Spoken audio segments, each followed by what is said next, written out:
নমস্কার বন্ধুরা, নবদিগন্ত চ্যানেলের পক্ষ থেকে আপনাদের সকলকে জানাই স্বাগতম। তো বন্ধুরা, এই মুহূর্তে সবথেকে বড় বিগ ব্রেকিং নিউজ আদালত চত্বর থেকে এই মুহূর্তে সবথেকে বড় খবর, এসএসসির যে নতুন বিজ্ঞপ্তি 44,000 টিচার রিক্রুটমেন্টের, সেই বিজ্ঞপ্তিকে এবার চ্যালেঞ্জ করা হলো আদালতে। এই বিজ্ঞপ্তি চ্যালেঞ্জ করার ফলে বিপাকে পড়তে চলেছে রাজ্য সরকার এবং স্কুল সার্ভিস কমিশন বোর্ড। তো এই বিজ্ঞপ্তিকে কারা চ্যালেঞ্জ করলো, কি বৃত্তান্ত, কি বিষয়ে উঠে এসেছে, কার বেঞ্চে মামলা হয়েছে, কত তারিখে শুনানি রয়েছে, বিস্তারিত এই ভিডিওতে শেয়ার করতে চলেছি। আপনারা সম্পূর্ণ ভিডিওটি মনোযোগ সহকারে দেখুন। তবে তার আগে বলি, যারা প্রথমবার চ্যানেলটি দেখছেন, যারা এখনও চ্যানেলটিকে সাবস্ক্রাইব করেনি, আপনারা অবশ্যই চ্যানেলটিকে সাবস্ক্রাইব করে নেবেন। তো চলুন আমরা বিস্তারিত সম্পর্কে দেখে নিই।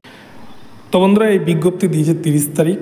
আমি কিন্তু 30 তারিখে সকালে আপনাদেরকে ভিডিও দিয়ে বলেছিলাম, এই যে বিজ্ঞপ্তি, যেখানে 30 নম্বর বোর্ড নিজের হাতে রেখেছে, 10 নম্বর রেখেছে টিচিং এক্সপিরিয়েন্সের জন্য, 10 নম্বর রেখেছে ডেমনস্ট্রেশনের জন্য এবং 10 নম্বর রেখেছে ইন্টারভিউয়ের জন্য। অর্থাৎ কোনো ক্যান্ডিডেট যদি 30-এর মধ্যে সে যদি 10 পায়, সে কিন্তু কোনোভাবেই চ্যালেঞ্জ করতে পারবে না যে আমাকে কেন 30-এর মধ্যে 10 দেওয়া হলো বা 0 দেওয়া হলো। তার কারণ একটাই, বোর্ড পরিষ্কার বলে দেবে সে ইন্টারভিউতে কিছু পারেনি, ডেমনস্ট্রেশন পারেনি, তার টিচিং এক্সপিরিয়েন্স নেই। অর্থাৎ ফ্রেশার ক্যান্ডিডেট যারা রয়েছে, তাদের চাকরি পাওয়ার একদম 1%ও চান্স নেই বলা যেতে পারে। যারা চাকরি হারিয়েছেন তাদেরকে পুনর্বহাল করার জন্য 10 নম্বর এক্সট্রা দিতে চেয়েছে রাজ্য সরকার। এবং ইন্টারভিউ আর ডেমনস্ট্রেশনে কী হয় সেটা আপনারা সকলেই জানেন।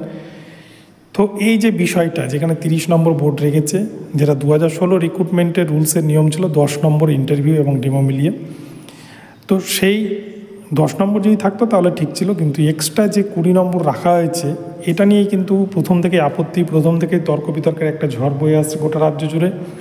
এবারে সেই মামলা বঞ্চিত চাকরি প্রার্থীদের পক্ষ থেকে, যারা এসএসসি 26,000 প্যানেলের বিরুদ্ধে মামলা করেছিলেন,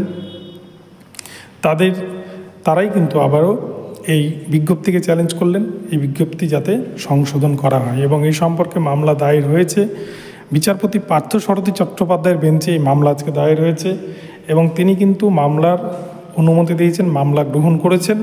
এবং এই মামলার শুনানি হতে চলেছে আগামী পরশুদিন 5ই মে 2025 তারিখ। তো বুঝতেই পারছেন যে কতটা ভাইটাল একটা বিষয়, যেখানে কিন্তু রাজ্য সরকার একটা নোটিশ জারি করেছে, কিন্তু সেই নোটিশের মধ্যেও এত রকম একটা চক্রান্ত বলা যেতে পারে, দুর্নীতি করার একটা সুকৌশল, যেখানে বলে বলে দুর্নীতি করবে এসএসসি বোর্ড। এর আগে তো এত কিছু ফর্মালিটি মেনটেন করার পরেও তারপরেও তো 17 রকমের দুর্নীতি প্রকাশ হয়েছে সিবিআই লিস্টে। তো এবারে যে কৌশলটা দেখানো হয়েছে, এখানে কিন্তু 100% দুর্নীতি করবে বলাই যায়। কেননা কেউ যদি 60-এ 60 রিটেনে পেয়ে যায়, তাও কিন্তু সে চাকরি পাবে না। তো যাই হোক, সবাই সব কিছু বুঝতে পারছেন, সবই জানেন। তো এই বিষয় নিয়ে আজকে মামলা হয়েছে।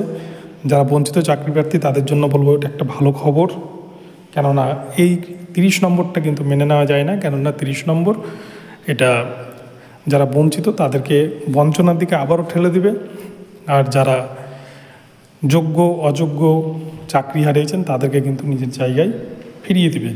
আমি চাই যারা যোগ্য চাকরি হারিয়েছেন তারা প্রত্যেকেই নিজের জায়গায় ফিরে যান, কিন্তু অযোগ্য যারা টাকার বিনিময়ে চাকরি পেয়েছেন, যারা এখনও পর্যন্ত চিহ্নিত হতে পারেননি 26,000 প্যানেলে, যারা বুক ফুলিয়ে নিজেকে যোগ্য বলে ঘুরে বেড়াচ্ছেন, তাদেরও কিন্তু এই 30 নম্বর দিয়ে কিন্তু ঢোকানোর একটা পিছন দিয়ে ঢোকানোর একটা সুকৌশল বলা যেতে পারে।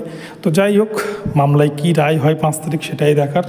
তবে আমি এটাই চাইবো, যোগ্যরা চাকরি ফিরে পাক, যে সমস্ত যোগ্য ইন সার্ভিসরা চাকরি হারিয়েছেন তারা চাকরিটা ফিরে পান। তো বন্ধুরা, এখন এই পর্যন্ত রইল। ভিডিওটি ভালো লাগলে চ্যানেলটিকে সাবস্ক্রাইব করে দেবেন। দেখা হচ্ছে পরবর্তী ভিডিওতে। ধন্যবাদ।